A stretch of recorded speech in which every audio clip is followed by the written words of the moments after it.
کہنے لگے آپ کو ضرور بتانا ہوگا کہ آپ پہلے کون تھے۔ اس نے اعتراف کر لیا کہ دور جاہلیت میں مستقبل کے بارے میں بتاتا تھا۔ آپ رضی اللہ تعالیٰ عنہ نے اس سے سوال کیا، ہمیں کوئی حیرت انگیز خبر بتائیں جو جن نے آپ کو دی ہو۔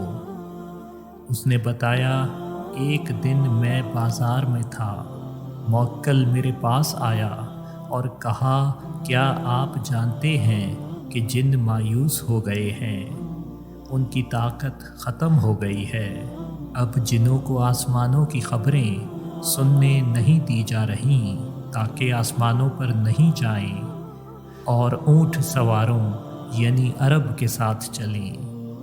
یہ سن کر حضرت عمر رضی اللہ تعالیٰ عنہ نے فرمایا، یہ سچ کہہ رہے ہیں۔ ایک دن میں ان کے بتوں کے پاس سو رہا تھا، ایک آدمی آیا، اس نے بچھڑا ذبح کیا تو ایک تیز آواز آئی جو میں نے پہلے کبھی نہیں سنی تھی۔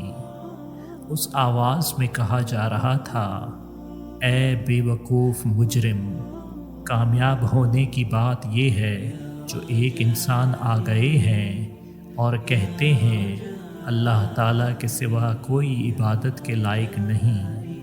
حضرت عمر رضی اللہ تعالیٰ عنہ فرماتے ہیں، تھوڑے ہی عرصے بعد ہم نے سنا کہ ایک نبی کا ظہور ہوا ہے۔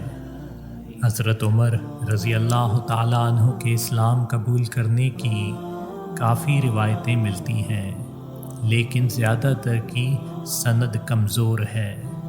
سیرت کی کتابوں اور تاریخ سے ملنے والی روایات سے آپ رضی اللہ تعالیٰ عنہ کے قبول اسلام کا واقعہ بتایا جا رہا ہے۔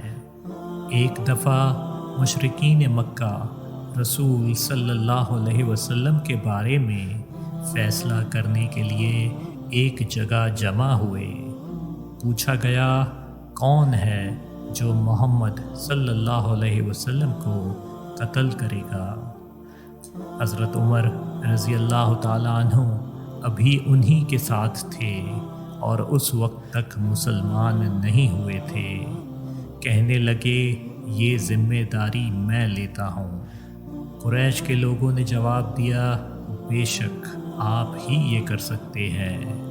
حضرت عمر رضی اللہ تعالیٰ عنہ دوپہر کی سخت گرمی میں اپنی تلوار لے کر حضور اکرم صلی اللہ علیہ وسلم اور آپ کے ساتھ جو صحابہ کرام تھے ان کو ڈھونڈنے کے لیے نکلے۔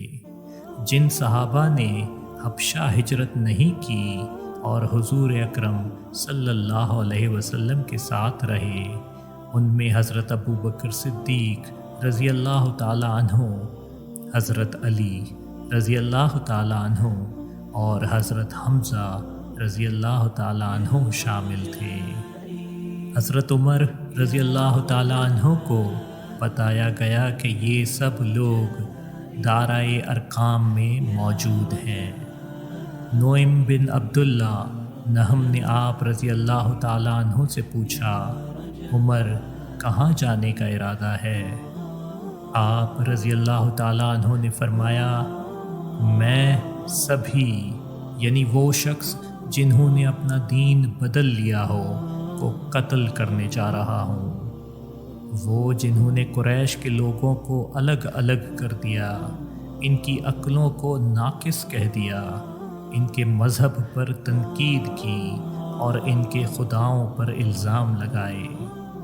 نعیم سے جواب ملا، عمر اللہ کی قسم آپ بہت غلط راستے پر چل رہے ہیں، آپ اپنے آپ کو دھوکہ دے رہے ہیں اور بے فکر ہو گئے ہیں اور پورے بنو عدی کو ہلاکت میں ڈال رہے ہیں۔ کیا آپ کو لگتا ہے کہ محمد صلی اللہ علیہ وسلم کو قتل کرنے کے بعد بنو عبد منف آپ کو زندہ چھوڑ دیں گے؟ اس بات چیت میں دونوں کی آوازیں بلند ہو گئیں۔ عمر رضی اللہ تعالیٰ عنہ کہنے لگے، میرے خیال سے آپ بھی مسلمان ہو گئے ہیں اور اگر یہ سچ ہوا تو پہلے آپ ہی کو قتل کروں گا۔